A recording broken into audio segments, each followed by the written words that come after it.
Your dream home is safe, right? Wrong. For one family, it hid a stranger in the walls, watching, plotting their mutilation. Imagine moving into your perfect coastal home, a fresh start for your family. Now picture discovering it's not yours alone. Someone's living in your walls, arranging your belongings, unlocking doors, and documenting your life for a twisted experiment. For the Alder family, this was no fiction but a waking nightmare. From eerie garage altars to a chilling blueprint for grotesque surgeries, their sanctuary became a trap. Dive into the horrifying true story of Silas, the unseen watcher, and the terror that shattered their dream. The salt-laced wind whipping off the Pacifica coast tasted like freedom, a brand new beginning for the Alder family. Mark Alder gripped the steering wheel, a rare, unguarded smile playing on his lips as he navigated the winding coastal highway. Beside him, Chloe radiated energy, practically vibrating with excitement, her gaze fixed on the lush, almost unnervingly green landscape flashing by. In the back, his two sons, 10-year-old Leo and 7-year-old Sam, were finally quiet, lulled by the rhythm of the road, their faces glued to the windows watching the unfamiliar, towering trees give way to glimpses of the churning gray-blue ocean. This relocation wasn't just a move, it was an escape, a deliberate step towards forging something solid and real. A second chance. Mark, ever the pragmatist, saw the transfer, heading up the complex engineering for the new Emerald Coast Bridge project, as a logical career progression. Necessary. Calculated. But for Chloe? Oh, it was pure magic. A chance to finally build the family life she'd yearned for, stepping into the role of mother to Mark's boys, a role she embraced with a fierce, almost desperate tenderness. They were an unlikely pair, weren't they? Mark, at 35, reserved, analytical to a fault, a man who measured life in blueprints and risk assessments after a messy divorce had left him navigating single fatherhood. And Chloe, 36, all vibrant impulse and infectious laughter, who described herself as enthusiastically chaotic. High school sweethearts who'd crashed and burned spectacularly almost 2 decades prior, only to find each other again when they both needed it most. Their reunion felt fated, the quick, slightly unconventional wedding on a windswept beach a year later sealed it. Now, this move to the Emerald Coast, to Pacifica, felt like the final piece clicking into place. Their new neighborhood materialized almost abruptly, a cluster of modern, architecturally interesting houses carved into the edge of the dense forest, ending in a quiet cul-de-sac. Their house, the last one on the loop, boasted clean lines, huge windows facing the woods, and a natural wood fence already starting to weather in the salty air. It wasn't just a house, it was a statement. But dream house. Mark, look! It's even better than the pictures. Chloe squeezed his arm, her eyes shining. Even Mark felt a loosening in his chest, a sense of arrival. The boys tumbled out of the car, immediately claiming the yard, their shouts swallowed by the surprising quiet of the place. It was peaceful. Maybe too peaceful. A stillness that felt less serene and more watchful. Mark mentally shelved the thought. Analyst override. Inside, sunlight streamed through the large windows, the illuminating dust motes dancing in the air. It smelled of new paint and possibility. They explored room by room, Chloe envisioning furniture arrangements, Mark checking structural details, the boys sliding across the polished concrete floors. It felt right. Solid. A place where the fragmented pieces of their lives, his past, her dreams, the boys' tentative acceptance, could finally knit together. Family life, the real, messy, beautiful version of it, seemed not just possible here, but inevitable. For a few golden weeks, it was precisely that. They unpacked, settled into routines, explored nearby beaches, breathed the clean, sharp air. Mark's project ramped up, demanding long hours, while Chloe threw herself into making the house a home, her laughter echoing in the spacious rooms. They were happy. Genuinely, blissfully happy in their coastal haven. They believed they had found their perfect corner of the world, safe within the embrace of their new beginning. Little did they know the house itself was watching, waiting, holding its breath alongside them, guarding a hidden secret within its freshly painted walls. The idyllic peace was merely a facade, thin as glass, and the first hairline crack was about to appear where they least expected it. Whispers in the garage. That idyllic peace, however, proved terrifyingly fragile. The first hairline crack didn't announce itself with a bang, but with the click of a light switch in the cold, concrete silence of the garage a few weeks after they'd settled in. Chloe needed a specific screwdriver from a box marked Tools. Mark Do Not Touch, a label she'd added with a grin, knowing his tendency to organize things into oblivion. The internal door from the mudroom clicked shut behind her, muffling the distant sounds of Leo and Sam arguing over a video game. She reached for the switch, flicking it up, and froze. What the? The garage wasn't just messy with the detritus of an unfinished move. It was wrong. Utterly, fundamentally wrong. Stacks of cardboard boxes, previously arranged with Mark's typical precision along one wall, were now toppled like drunken soldiers. Their contents hadn't just spilled, they'd been arranged. That was the only word for it. A bizarre tableau greeted her under the harsh fluorescent glare. 3 mismatched sneakers formed a neat triangle in the center of the floor. A pile of cookbooks leaned precariously against a stack of motor oil containers. Children's building blocks were balanced, one atop the other, on a can of seafoam green paint.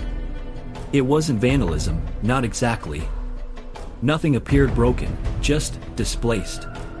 Purposefully. It felt less like chaos and more like some strange, incomprehensible ritual site. An unsettling discovery that made the hair on her arms prickle. Her breath caught. Her mind raced. Wind? An animal? No, the main garage door was shut tight, windows sealed.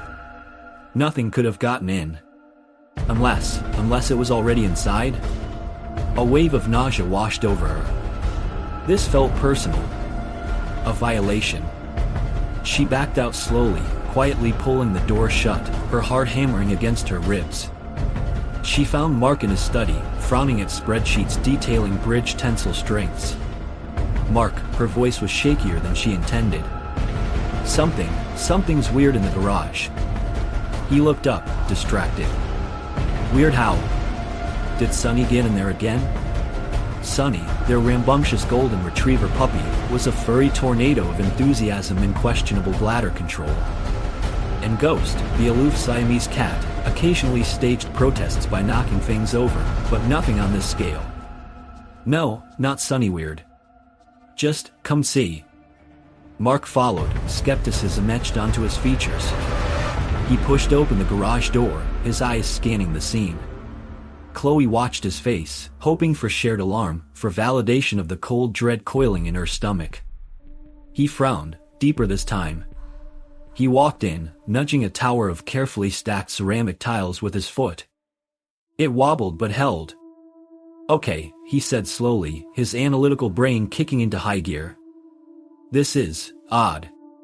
He crouched, examining a neat row of garden trowels laid out beside a collection of Christmas ornaments.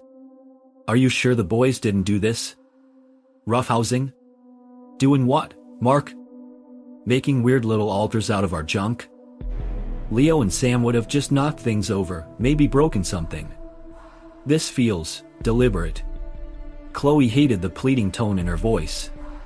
Why did she feel like she had to convince him?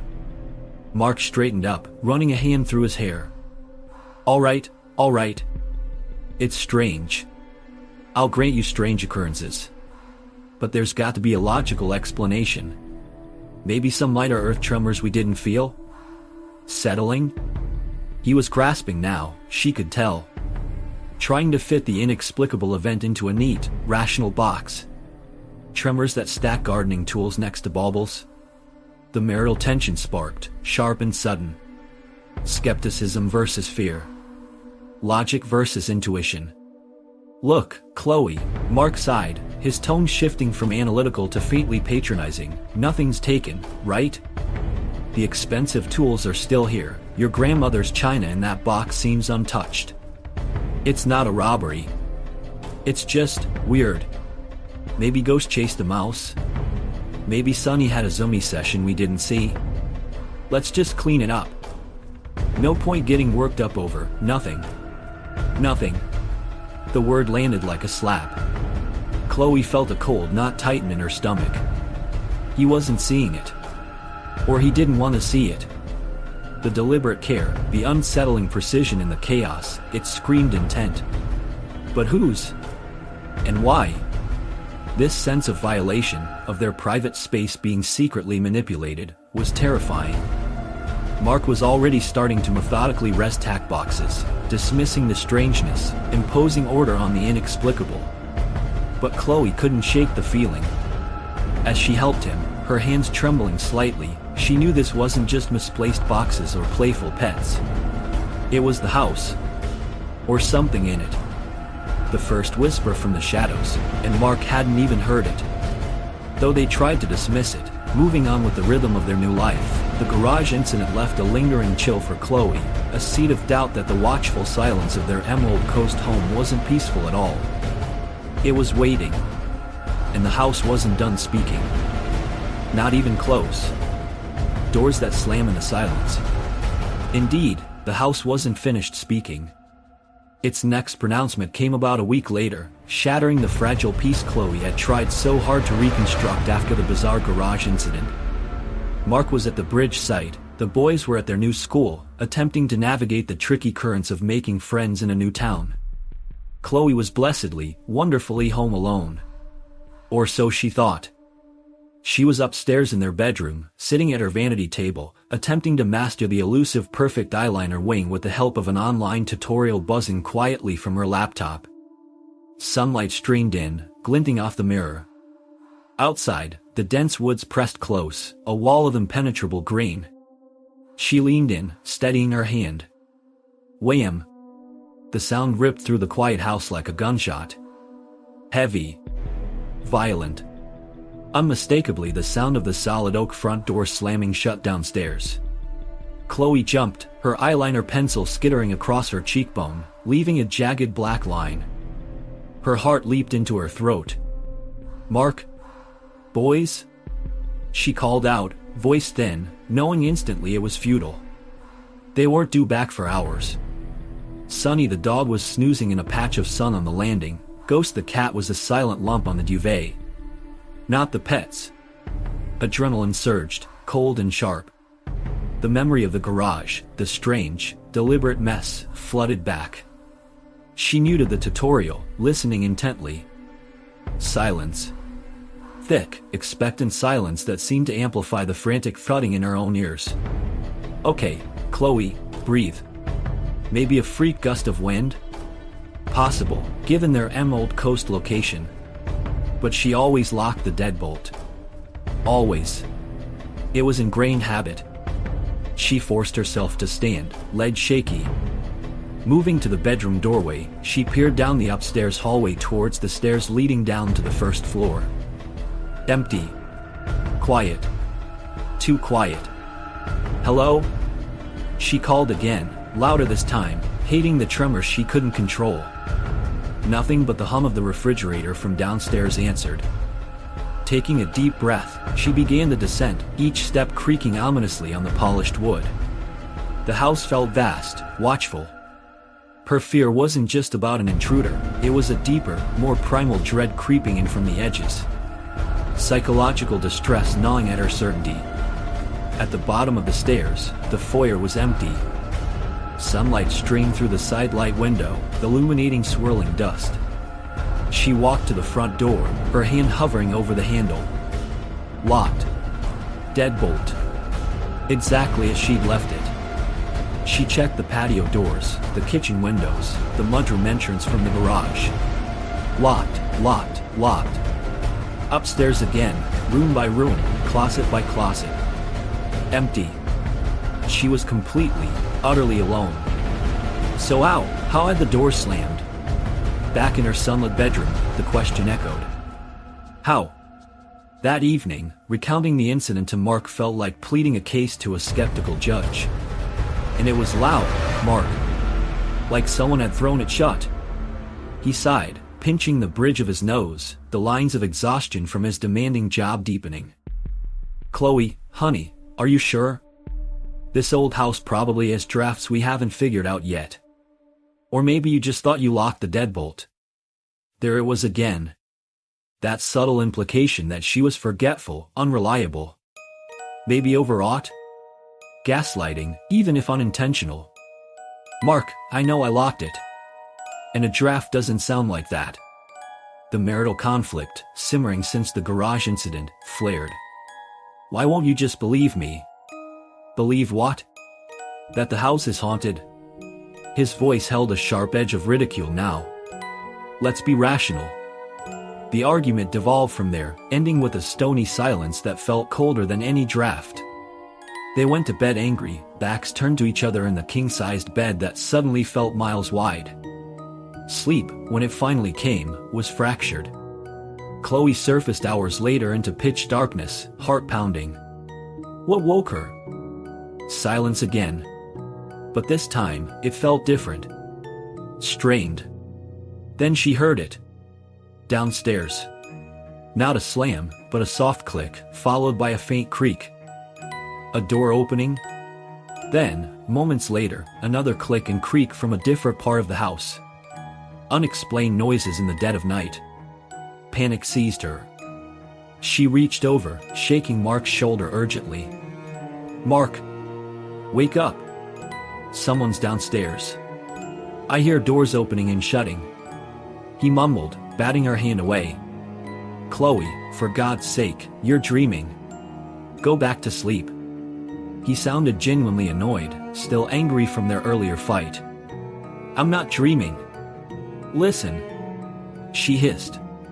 But now, only silence. The thick, waiting kind.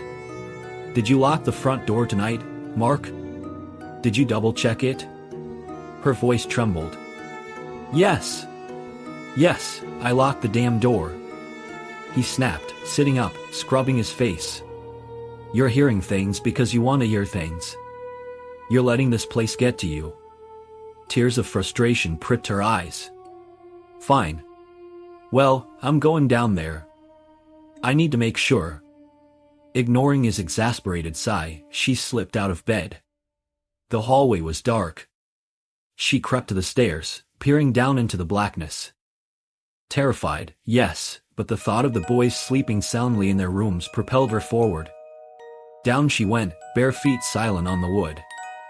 Reaching the foyer, her hand went immediately to the front door. The deadbolt was unlocked. A cold fist clenched around her heart. He said he locked it. Unless, the boys? Could they have? Relief warred with fear. She quickly checked their room. Leo and Sam were deeply asleep, undisturbed. Impossible. It wasn't them.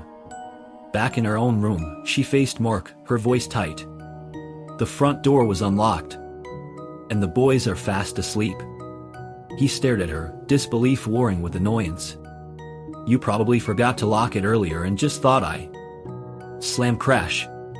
This time it came from the back of the house. The heavy sliding glass door leading to the patio. It slammed open against the exterior wall, then slammed shut with enough force to rattle the windows in their frames. Skepticism challenged? Oh yes. In an instant, Mark's annoyance vanished, replaced by wide-eyed shock, then pure adrenaline. Stay here, he commanded, leaping out of bed. He was back minutes later, face pale but composure regained, annoyingly quickly. Back door was unlocked, he said, avoiding her eyes. Must have forgotten that one too. Draft probably caught it. See? Nothing to worry about. He climbed back into bed, pulling the covers up. Nothing to worry about? Chloe stared at him, incredulous. The blatant denial, the immediate reversion to flimsy rationalizations after that moment of pure, shared shock, it was staggering. The psychological distress was becoming unbearable, the foundation of their second chance cracking under the strain. The silence between them now wasn't just angry, it felt vast and terrifyingly deep, mirroring the inexplicable strangeness seeping from the very walls of their dream house. The conflict wasn't just about unexplained noises anymore, it was about trust, about reality itself, and Mark seemed determined to deny what was happening, leaving Chloe feeling utterly alone in her growing fear. In the house just listened.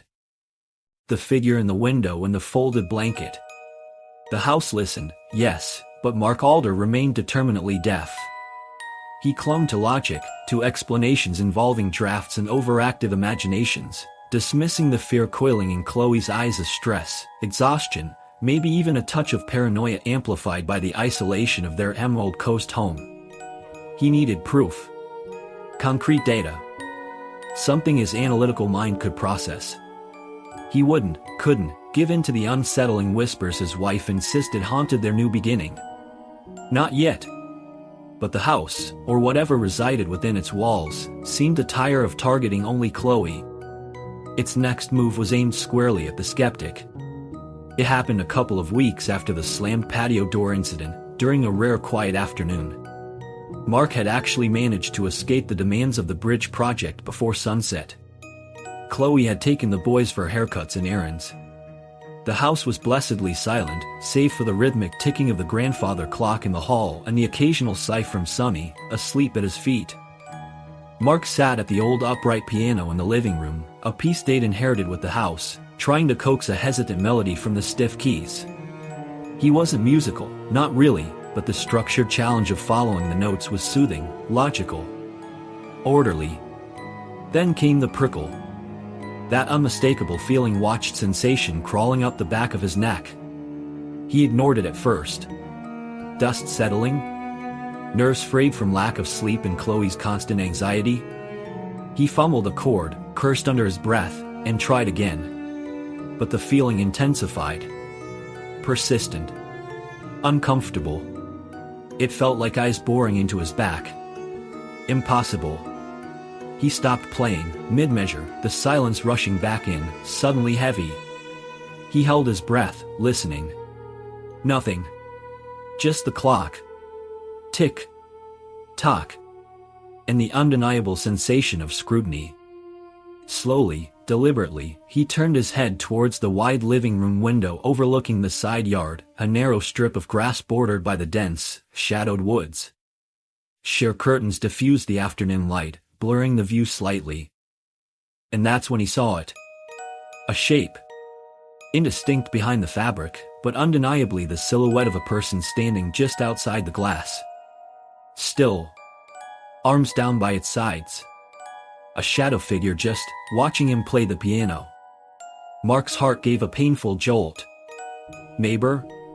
Someone lost? His logical mind scrambled for purchase.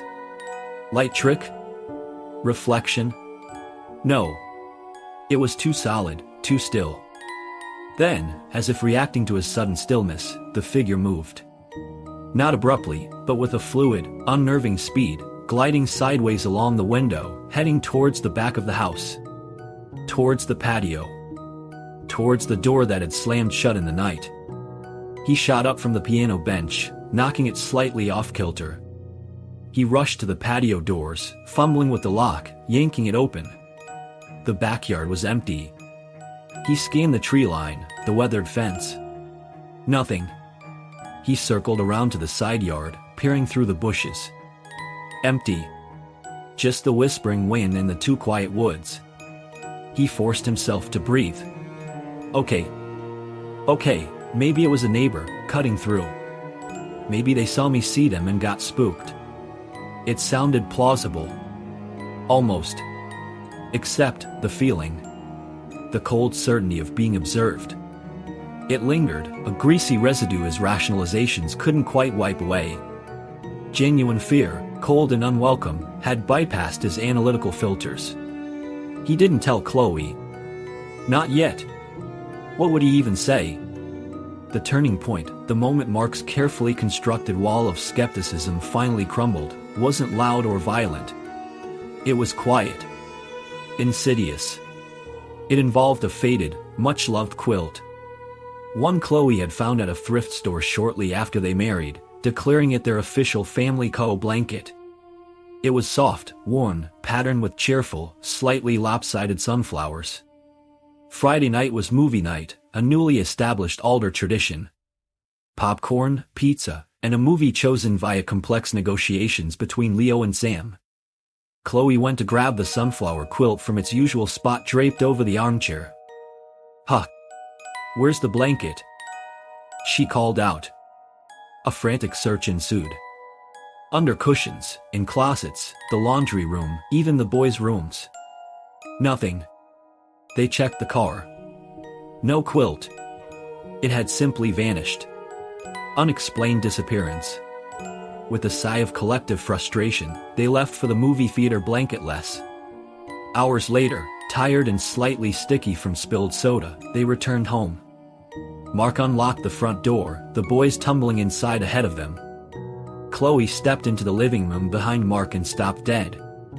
He followed her gaze. There, on the armchair, precisely where it should have been hours earlier, lay the sunflower quilt. Not just tossed there. It was folded. Perfectly. Crisp, neat, military-style corners, the sunflower pattern aligned just so. A way Mark himself might fold something, if he folded quilts. Which he didn't. Silence descended. Heavy. Charged. Rational explanation fails. Utterly. No draft folds a quilt. Sonny couldn't manage it, and Ghost certainly wouldn't bother. The boys? Not a chance they could achieve that level of precision. Mark stared at the blanket, the neatly folded edges mocking his previous dismissals. He felt Chloe's eyes on him, saw the mixture of fear and vindication in them. He opened his mouth, then closed it. What was there to say? The creepy occurrences were no longer deniable. This quiet, impossible act was louder than any slamming door. Skepticism overcome. He finally met Chloe's gaze, the shared fear a tangible thing between them now. Okay, he breathed, the word barely audible, tight with a dread he could no longer suppress. Okay, Chloe. Something is seriously wrong here. The constant, unnerving feeling watched wasn't just in their heads anymore, it was real, and it was playing games inside their home. And suddenly, Mark understood they weren't just dealing with strange occurrences, they were dealing with something deliberate, something patient, and something deeply, deeply unsettling. Their dream house was becoming a waking nightmare, and the flimsy reassurances of logic offered no protection at all. They were united in their fear now, but that shared terror offered little comfort, only the dawning, chilling realization that they might not be safe, not even here. Not anymore. The escape and the nightmare returned. That shared terror was a corrosive fang. It ate away at their sleep, turned every creak of the house into a potential threat, and frayed the edges of their already strained relationship. The feeling-watched sensation became a constant companion, an invisible weight pressing down on them. Logic offered no comfort against the perfectly folded blanket, the slamming doors in the dead of night, the shadow figure Mark couldn't entirely rationalize away. They couldn't live like this. Couldn't subject Leo and Sam to this suffocating atmosphere of fear. The decision, when it came, felt less like a choice and more like a desperate bid for survival. A temporary escape. They needed perspective, needed distance, needed to breathe air that didn't feel thick with unseen malice. Let's go to my sister's, Chloe had pleaded one tense morning, dark circles under her eyes, her usual vibrancy dimmed. Just for a week. Please, Mark. We need to get out of here. For once, Mark didn't argue. The fight had gone out of him, replaced by a cold dread that mirrored her own. He nodded, the movement stiff. Okay. Yeah. Pack a bag. We'll leave today. The drive down the Pacifica coast to Chloe's sister's place, a few hours south, was mostly silent. Even the boys seemed to sense the heavy cloud hanging over their parents, keeping their usual bickering to a minimum. Arriving felt like surfacing for air. Her sister's bright, noisy, normal house was an immediate bomb. For 7 days, they pretended. They laughed, went to the beach, ate meals that weren't overshadowed by listening for unexplained noises. They slept, deeply and without interruption, for the first time in weeks. The relief was immense, yet fragile. A shaky truce with their fear. Underneath the forced smiles and determined normality, the question lingered. What would they find when they returned home? Had the strangeness run its course? Or was it just waiting for them? The return journey was thick with apprehension. Every mile closer wound the knot in Chloe's stomach tighter. Mark drove with white-knuckled intensity, his jaw set. They kept the conversation light for the boys' sake, pointing out landmarks, making plans for the weekend, but their eyes kept meeting, exchanging worried glances. Secretly, desperately, they both nurtured a fragile hope that maybe, just maybe, the temporary escape had reset whatever was wrong with the house. Maybe it was all over. Hope died the moment they turned onto their street. Even from the end of the cul-de-sac, they could see it. Lying carelessly on its side, smack in the middle of their driveway, was Mark's sleek, expensive carbon fiber road bike. An ominous sign, stark against the clean concrete. Chloe's breath hitched. "Mark, did you?" "No," he cut her off before she could even finish the pointless question, his voice flat, devoid of emotion. He hadn't ridden it since before they left. It lived, meticulously maintained, on a rack inside the garage. Dread, cold and absolute, washed over them. This wasn't accidental. This was a message. Mark drove slowly down the street, the silence in the car now absolute, pulling into the driveway alongside the fallen bike. He killed the engine. For a moment, nobody moved. Then, taking a deep breath, Mark hit the garage door opener. The door groaned upwards, revealing the scene within. Heightened suspense snapped. It wasn't just messy this time. It was carnage. A vandalized garage didn't begin to cover it. Boxes weren't just toppled, they were ripped open, shredded. Tools lay scattered amidst heaps of torn clothing, broken picture frames, shattered pottery. Splatters of what looked like paint decorated the walls and floor. It looked like a wild animal, or something far worse, had been let loose inside. "Break in," Mark said, the words clipped, sharp. Any lingering doubt, any hope that this was just weirdness, evaporated. This was hostile. Violent. He turned, his face a grim mask. "Chloe, call 911. Leo, Sam, stay in the car.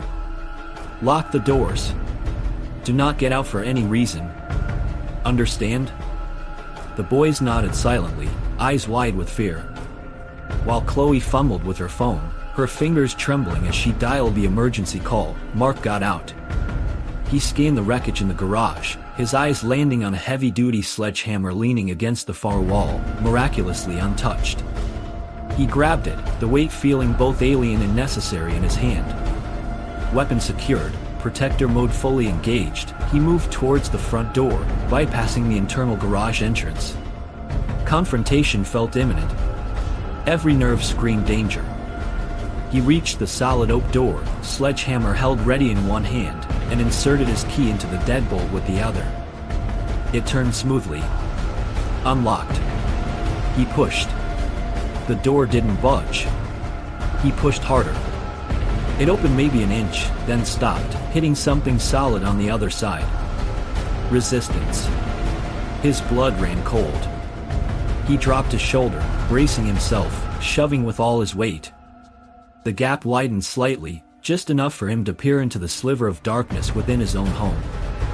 What waited for him behind that door? Inside the chaos, order and madness. He shoved again, grunting with effort, the heavy sledgehammer awkward in his grip. The gap widened another inch. Enough to see. Through the narrow opening, in the dim light filtering from the foyer behind him, Mark saw them. Eyes. Staring back at him from the darkness just inside his own home. Flat. Unblinking. Attached to a pale face framed by lank, dark hair. A young man, maybe early 20s, standing stock-still just behind the door. The confrontation froze time for a heartbeat. Then the man spoke, his voice eerily calm, almost conversational amidst the implied violence of the trashed garage and the blocked door. "This isn't your house anymore."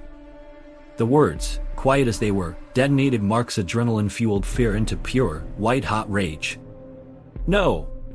With a roar, he slammed his shoulder into the oak, splintering the frame, forcing the door inwards. The intruder, this man in his house, stumbled back. Mark dropped the hammer, too cumbersome for this, lunging, grabbing handfuls of the man's thin jacket, fueled by a primal need to protect his family waiting in the car. The physical struggle was brief, almost pathetically one-sided. The intruder offered little resistance as Mark hauled him bodily out of the doorway, across the porch, and threw him onto the dew-dampened lawn. He scrambled back, scooping up the sledgehammer, planting himself between the downed man and the car where Chloe was frantically relaying information to the 911 operator, her voice tight with panic. "Don't move," Mark snarled, hefting the hammer, his chest heaving. "You move an inch, I swear." But the intruder, the man they'd later know as Silas, didn't move. He just sat there. On their lawn. He pushed himself up slowly, not aggressively, just methodically, brushing off dirt. And then he simply stood, staring directly at Mark, eyes wide and unnervingly vacant. No fear. No panic. Just calm. An unnervingly placid presence on their violated property. It was perhaps the most terrifying thing Mark had ever witnessed. Minutes later, the wail of sirens grew closer, culminating in flashing blue and red lights washing over the quiet cul-de-sac. The arrest was anticlimactic. Silas went without a word, without a struggle, his disturbing contrast of passive compliance chilling Mark and Chloe to the bone as they watched him placed in the back of a patrol car. Only after the flashing lights retreated down the street did they dare approach their ransacked house again. Chloe's hand found Mark's, her fingers icy cold. Together, stepping over the splintered doorframe, they entered the chaos. The interior mirrored the garage's violent narrative. Vandalism was everywhere. Furniture overturned, cushions slashed, books ripped from shelves, drawers emptied onto the floor in tangled heaps. It was devastation. But amidst the wreckage, that same bizarre order asserted itself, catching the eye, prickling the skin. Strange, deliberate piles dotted the landscape of destruction. A neat stack of coasters beside a shattered lamp. A tower of paperback novels crowned with one of Sam's muddy sneakers. Family photos pulled from frames, scattered on the floor, but with small, innocuous objects placed carefully on top of each one, a bottle cap, a stray battery, a single earring. And then, the medical vials. Small, amber glass bottles, dozens of them, left on various surfaces, the mantelpiece, the kitchen counter, end tables. Some were empty, some half full of clear or colored liquids, a few bearing faded, handwritten labels Mark couldn't decipher. Where had they come from? They weren't theirs. An icy tendril of profound wrongness snaked up Mark's spine. This wasn't just a break-in, it was something else. Something deeply, personally twisted. Holding onto each other, they moved towards the stairs.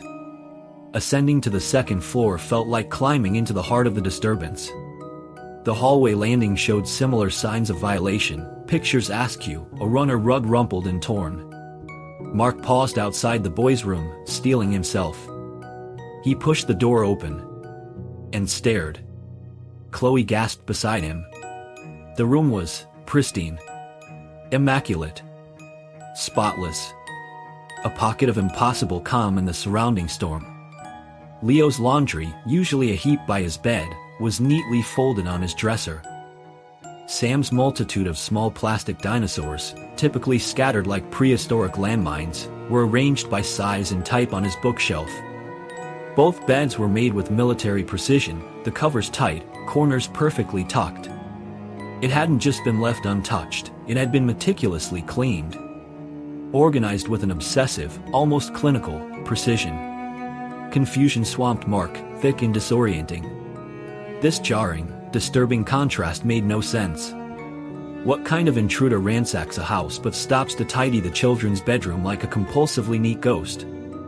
He stepped inside, touched the perfectly smooth duvet on Leo's bed. It felt real. And utterly insane. He looked at Chloe, seeing his own bewildered fear reflected in her wide eyes. What did this mean? The rawness intensified, pressing in. The pristine room felt more menacing than the chaos downstairs. It hinted at a mind operating far outside the bounds of understandable motives, a chilling order within the madness. And their own bedroom door, just across the hall, remained closed, holding whatever final revelation this nightmare had in store. The Omnivore Trials, a blueprint for horror. Moving as if in a trance, Numb with a confusion that felt sharper than fear, Mark and Chloe crossed the hallway from the unsettling perfection of the boys' room. Their own bedroom door stood slightly ajar, revealing only darkness within. What fresh hell awaited them here? What bizarre explanation could possibly tie together the ransacked house, the pristine children's room, and the unnervingly calm intruder now thankfully in police custody? Mark pushed the door open wider. Chaos greeted them again, but this felt different. More pointed. More personal. Chloe's clothes had been ripped from hangers, some torn, lying in heaps. Books pulled from Mark's nightstand were ripped in half, pages scattered like fallen leaves. Familiarity desecrated. Yet, amidst the violation, their bed remained an island of disturbing order. The duvet was pulled back neatly and spread across the crisp white sheet, like some grotesque parody of a formal place setting, was a clean, neatly pressed bath towel. One of theirs. Arranged upon the towel with chilling precision was an array of knives. Not just steak knives from the kitchen block, though a few were present, but others. Smaller, sharper implements. Things with thin, wicked-looking blades Mark didn't recognize but that sent a fresh wave of ice through his veins. Scalpels? Craft knives? Surgical tools of some kind? They lay gleaming under the overhead light, perfectly spaced. And beside them, still on the towel, sat their old, rarely used laptop. Open. Screen dark. Waiting. A silent, horrified question passed between them. They approached the bed slowly, drawn by a morbid gravity. Chloe reached out a trembling hand, her finger hovering over the trackpad. A click. The laptop screen flickered to life, illuminating their pale, shocked faces. It displayed a simple word processing document. Untitled at first glance, until their eyes scanned upwards. The Omnivore Trials, a rehabilitation protocol for rat-like people. Chloe made a small choking sound, stumbling back against Mark. Rat-like people? What fresh insanity was this? His arm went around her automatically, steadying her, though his own stomach churned with nausea. Compelled, they began to read. The document was formatted like a scientific observation log. Or a deeply disturbed diary. Entry after entry detailed Bealder's lives with chilling, microscopic accuracy. Specimen Alpha, Mark, exhibits nocturnal restlessness, often pacing the lower level between 2 o'clock and 3 o'clock. True. Specimen Beta, Chloe, displays excessive emotional volatility, particularly regarding reproductive matters. Chloe gasped, her hand flying to her mouth. Their private struggles, their hushed, late-night conversations about wanting another child, conversations shared only between them, detailed here by this thing. Juvenile specimens, Leo, Sam, show typical pack dynamics, require further behavioral assessment. It went on for pages. Daily routines logged. Mealtimes noted. Snippets of overheard arguments analyzed with cold, pseudo-scientific detachment. Disturbing commentary on their habits, their perceived flaws, their suitability as what? The surveillance document wasn't just watching, it was judging. Analyzing. Diagnosing. The psychological horror deepened with every line they scrolled through. This wasn't just observation, it was the section of their lives, their personalities, their very beings, all by an unseen, malevolent presence living within their walls. Then came the conclusion. A section titled, Phase 2, Mandatory Rehabilitation. Mark read the words aloud, his voice a strained whisper. Analysis indicates severe deviancy from baseline humanoid norms. Specimens exhibit rat-like tendencies, hoarding, nervousness, illogical emotional responses. Rehabilitation requires invasive physical correction. Below this, a numbered list. Plans for grotesque surgeries. Unbelievable. Unthinkable. Number 1, bilateral hand amputation, all specimens, to reduce manipulative capacity. Number 2, gender reassignment surgery, specimen beta, to correct hormonal imbalance and maternal fixation. Chloe let out a strangled sob, burying her face in Mark's chest. He felt frozen, staring at the words, at the cold, clinical description of mutilation planned for his family. For his family. Below the list of planned surgeries was another list: required instruments and compounds. Scalpels. Bone saw. Hemostats. Various sedatives and paralytics listed by chemical names he vaguely recognized. Surgical tools. Drugs. The knives. The realization hit them both simultaneously, a physical blow. The knives meticulously laid out on the towel beside the laptop discovery weren't random. They were instruments. The amber medical vials scattered downstairs, those were the compounds. Sedatives to incapacitate them before the horror began. This wasn't just a plan, it was a blueprint. A kit, laid out, ready for use. They had narrowly escaped. Their vacation, their temporary escape from the house's creeping dread, had likely saved them from this. From planned atrocities hatched in the mind of the unnervingly calm man the police had just taken away. Silas. The architect of the omnivore trials. The man who saw them not as people, but as rats requiring dissection and rehabilitation. The pieces clicked together, forming a picture of madness so profound, so terrifying, it defied comprehension. Who was this person? And why? The Watcher revealed, aftermath and unanswered questions. The sickening reality laid bare on that laptop screen, illuminated by the cold glow beside the gleaming knives, answered some questions while ripping open a chasm of others. The architect of this psychological horror, the author of the repulsive omnivore trials, the calm-eyed intruder now in custody, had a name: Silas. Just Silas to the Alders then, though official records would later fill in a surname, an age, 23, impossibly young for such calculated strangeness, but little else that made sense. Who was he? And dear God, why? Why them? The answers, when some semblance of them emerged through police investigation and horrified speculation, were almost more terrifying than the initial mystery. Silas hadn't just broken in that day. Oh no. He had been living with them. Inside their walls. Likely for months. The evidence pointed towards a small, cramped crawl space above the second-floor guest bathroom, a forgotten void in the blueprints of their dream house, easily accessible, apparently, through a loose panel in the closet ceiling. From this hidden perch, this secret life nestled within theirs, Silas had engaged in constant surveillance. Watching. Listening. Recording. Day and night. Suddenly, the inexplicable timeline of creepy occurrences snapped into horrifying focus. The garage incident, with its bizarrely arranged objects? That was Silas, venturing out from his hiding place, exploring, maybe, playing? The slamming doors Chloe heard when home alone, the ones Mark dismissed as drafts. Silas, moving through their space when he thought it was empty.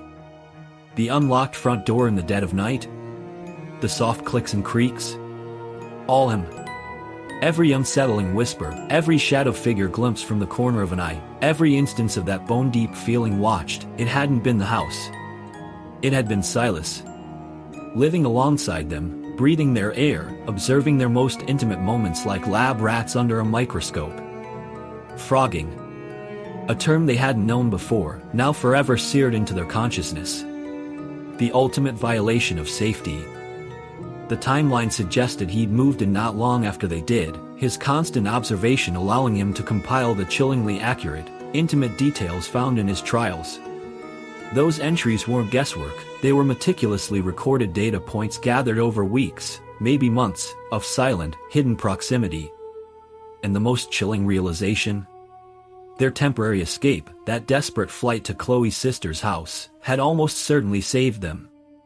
The Omnivore Trials document indicated Silas was nearing Phase 2. The knives, the drugs, the pristine children's room suggesting perhaps a space clear for his work, the timing was terrifyingly close. Their vacation wasn't just a respite, it was likely their salvation from planned surgeries too grotesque to contemplate. Any lingering doubt about Silas's capacity for the violence detailed in his document was brutally erased later. While incarcerated, awaiting evaluation for fitness to stand trial, Silas allegedly beat his cellmate to death. An act of sudden, shocking brutality witnessed by guards, confirming the monstrous potential lurking behind those unnervingly calm eyes. Was he insane? Psychotic? Or something else entirely, something colder? Currently undergoing psychiatric evaluation, the legal system grappled with how to categorize his specific brand of horror. But for the Alders, the legal outcome hardly mattered. The why remained a gaping black hole. Motive unknown. No connection found between Silas and the family. No prior history to explain his specific, twisted obsession with them, his designation of them as rat-like people needing rehabilitation through hand amputation and gender reassignment. Was it delusion? A sick game? The unanswered questions were a torment, offering no closure, no neat box to put the horror in. The aftermath from Mark, Chloe, Leo, and Sam was predictably devastating. The trauma cut deep, leaving scars invisible but profound. Their Emerald Coast dream house, the symbol of their new beginning, was irrevocably tainted, transformed into the setting of a waking nightmare. Staying was impossible. Every shadow, every creak, would forever echo with Silas's presence. They were forced into another relocation, abandoning the house and the life they had tried to build there. They moved away, seeking anonymity, their current whereabouts shrouded in a necessary privacy to shield them from morbid curiosity, to allow them space to even begin processing the profound violation of safety they had endured. The Watcher in their walls had been caught, but the echoes of his secret life, his horrifying plans, and the terrifying randomness of his targeting would haunt the Alder family forever, a chilling testament to the fragility of sanctuary and the hidden darkness that can fester just beneath the surface of ordinary life. Echoes in the silence. The Watcher had a name, Silas, but the name brought no understanding, only deeper wells of unease. Knowing who had lived in their walls, who had penned the grotesque blueprint for their mutilation in the Omnivore trials, did nothing to explain the fundamental why. And for the Alder family, for Mark, Chloe, Leo, and Sam, the capture of the man who stalked them from within their own home was not an end, but the beginning of a different kind of haunting, one played out not in slamming doors and strange occurrences, but in the fractured landscape of their own minds. Their escape from the Emerald Coast house was not just a relocation, it was a flight from a violated sanctuary, a place where the very concept of safety had been systematically dismantled and rendered meaningless. The true horror of their ordeal lies not just in the escalating disturbances, the unsettling discovery in the garage, the slamming doors that chipped away at sanity, the reappearing blanket that mocked logic, nor even in the final, sickening revelation of the knives and the laptop discovery. It resides in the insidious nature of the violation itself. The constant surveillance, the reduction of vibrant, complex human beings to specimens in a madman's logbook, the chilling intimacy revealed in Silas's knowledge of their private lives, their fears, their hopes, including Chloe's painful, private struggle with fertility, twisted into a clinical diagnosis in his repulsive document. This is the deep wound of Phrogging, of stalking, the utter destruction of privacy, the poisoning of memory, the transformation of home from refuge into treacherous territory. Every creak, every shadow, forever suspect. The psychological trauma inflicted by such an experience leaves indelible scars. How does a family recalibrate their sense of normalcy after discovering they were observed, judged, and scheduled for hand amputation and gender reassignment by someone sharing their living space? The psychological impact ripples outwards, affecting trust, intimacy, and the basic assumption of safety in the world. Mark's initial skepticism, his clinging to rational explanation, was perhaps its own form of defense against a reality too terrifying to comprehend.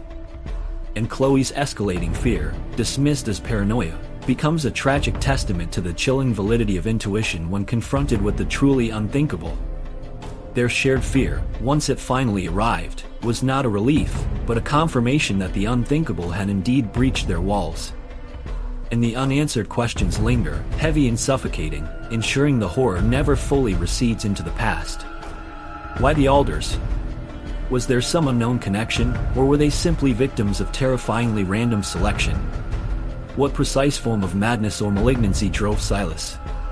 What did his chilling phrase "rat-like people" truly signify in his warped perception? Was the Omnivore trials a genuine, delusional plan he intended to execute, or merely the elaborate fantasy of a deeply disturbed mind? The ambiguity is perhaps the most unsettling part. Without a clear motive, without a comprehensible reason, the events defy categorization, leaving only the chilling void of senseless malice.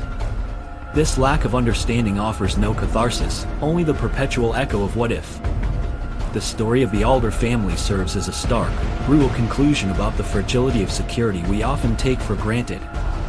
It's a reminder that beneath the placid surface of suburban normalcy, unimaginable darkness can fester. Home is meant to be sanctuary, the one place impenetrable to the chaos of the outside world. But for the Alders, that sanctuary was breached from within, transforming their dream into a crucible of true horror.